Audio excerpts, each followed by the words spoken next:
नमस्कार मंडळी. आज आपण एका ऊसाच्या प्लॉटवरती आलो होतो. या ऊसाच्या प्लॉटसाठी आपण ऊस स्पेशल अल्ट्रा केंट ही टेक्नॉलॉजी ह्या प्लॉटसाठी दिलेली आहे. पण हा ऊसाचा प्लॉट आहे तो हा ऊसाचा प्लॉट रेग्युलर पद्धतीने न करता साहेबांनी काय केलंय, 8 फुटी ऊसाच्या दोन्ही पट्ट्यामधील अंतर ठेवलेलं आहे आणि त्यामध्ये लागवड केलेली आहे. तर जाणून घेऊया. सर, तुमचं नाव आणि पत्ता सांगा. ही कल्पना तुम्हाला कशी सुचली? माझं नाव मच्छिंद्र रामहरी सुरवसे, राहणार फळवणी, तालुका माळशिरस, जिल्हा सोलापूर. बर. आता तुम्ही पारंपरिक पद्धतीने बऱ्याच वर्षापासून ऊस क्षेत्राचा हा बेल्ट आहे, पण तुम्ही रेग्युलर पद्धतीने 4, 4.5, 5 फुटी सरीमध्ये तुम्ही ऊसाची लागवड करताय. पण ह्या 8 फुटी करण्याच्या पाठीमागचा हेतू काय आणि तुम्हाला सक्सेस आपण ह्या पद्धतीने सक्सेस पण झालेला आहे तो? नाही, आम्ही आजपर्यंत 5.5 फूट 4.5 फूट ह्याशिवाय आम्ही प्रमाण दुसरं आम्हाला माहित नव्हतं. अच्छा, ओके. हा.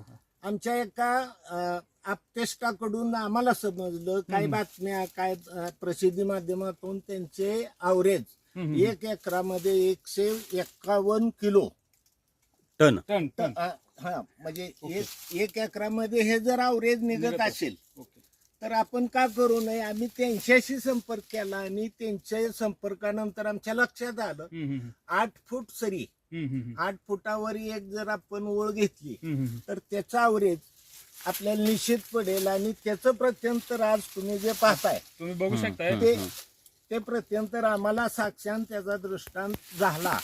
आता यापुढे आम्ही हे 8 फुटाशिवाय दुसरी लागण करत नाही. का? हवेचं हवामान खेळतं, बरोबर आहे. वाढीसाठी पर्यायी म्हणजे चांगला उपयोग होतो वाढीसाठी. आणि हवा खेळती राहिल्यामुळं सतेजपणा चांगलं. आज या उन्हात सुद्धा आपण ह्या प्लॉट मध्ये आणि आपल्या माळावरच्या रानातल्या ऊसात उभा आहे. बरोबर आहे. आणि बघू शकताय की अशा पद्धतीने प्लॉट डेव्हलप झालेला आहे की फुटव्याची संख्या पण बघू शकता तुम्ही. आपण थोडंसं फुटवं पण मोजून बघूया. 1, 2, 3, 4, 5, 6, 7, 8, 9, 10, 11, 12, 13, 14, 15, 16, 17, 18, 19 ऊसाचे फुटवे आहेत. आणि ऊसाची लांबी बघता, ऊसाची जाडी बघता, जाडी पण खूप मोठी आहे आणि लांबी पण एका कांडीमधील अंतर साधारण 8 ते 9 इंचापर्यंत पडलेलं आहे. ऊसाची कॅनोपी पण बघू शकता. आता चालूच्या कंडिशनला 42-43 ह्या भागामध्ये म्हणजे सरास सोलापूर जिल्ह्यामध्ये टेम्परेचर आहे, तरी सुद्धा ऊसाची कॅनोपी एकदम अशी पावसाळ्यातल्या ऊसासारखी आहे.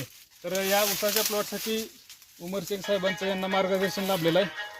तर एकंदरीत तुम्ही ही टेक्नॉलॉजी वापरून म्हणजे समाधानी आहे? आम्ही कितीतरी समाधानी म्हणजे.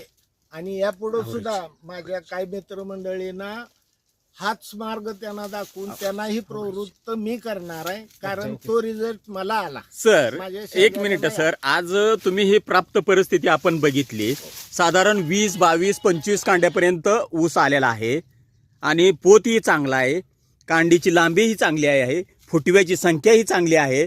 सर, तुम्हाला जी दरवर्षी जे तुम्ही ॲव्हरेज घेताय ऊसामध्ये, आज काय वाटतंय व तुम्हाला किती ॲव्हरेज निघल अंदाजे? आम्ही त्याच्या 1.5 पटीपासून पुढे निघू. बरं. मग सरासरी ॲव्हरेज तुमचं पूर्वीचं 50-60, आम्ही त्याच्या 1.5-2 पटीपर्यंत निश्चित म्हणजे 100+ तर 100% तुम्ही घेणारच. म्हणजे असं तुम्ही ह्या प्राप्त परिस्थितीवर ही दिसते ही समोर परिस्थिती आपल्याला. म्हणजे बघू शकतो आपण की बघा, हे कांड्या, पोत आणि ऊसाची जी कॅनॉपिंग म्हणतो किंवा वाड्याचा जो गण असतो, गण साधारण 3.5 ते 4-5 फूट पर्यंत ऊसाचा गण आहे. त्यामुळं त्याची चाल बी त्याच पद्धतीची आहे, कुठल्याही प्रकारच्या डिफिशियन्सी नाहीत. आणि तुम्ही जी टेक्नॉलॉजी उमर सरांनी तुम्हाला दिली, तुम्ही वापरली, त्यांनी जे सांगेल त्या पद्धतीनं आम्हाला जी काय थोडक्यात मुलाखत दिली त्याबद्दल धन्यवाद.